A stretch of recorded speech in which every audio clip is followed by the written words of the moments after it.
যাত্রা বেড়ো গড়ি গলা জমি পড়িয়া পড়িয়া বেলুন বিকিবা ওই সিনা বেলুন বিকিবি ধর ধর ধর ধর পছাড় ধর হতিল জাগলে মোবাইল লাগলে নাকি এ নাকি তুই তো দিদি হলালি হলালি যে তাপড়ে আইছি তো ভেড়িয়া দিলে পছাড় পড়ি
हे जो पंप मारी के भलो फुलाती हां हां एमती फुलाती जे सकाळ के फुली गेल है जे थरे पेले कातर के फुले हां मौसा बा में तो आउ फुले पारी गुने हमरो पंप फाटी गोला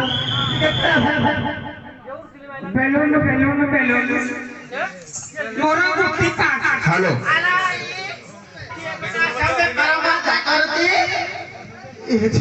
किलो है वो है किरा बेलून वाला balloon balloon balloon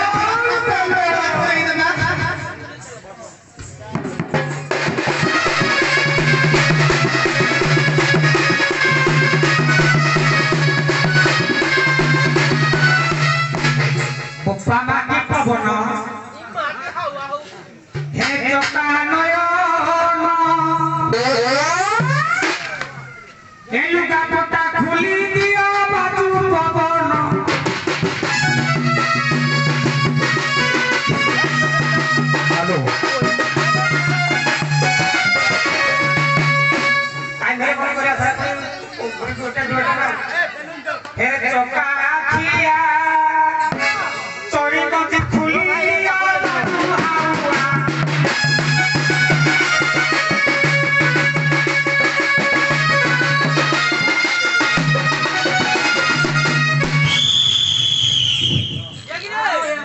balloon balloon balloon balloon balloon मोर पास जोड़ी तो सब होती पास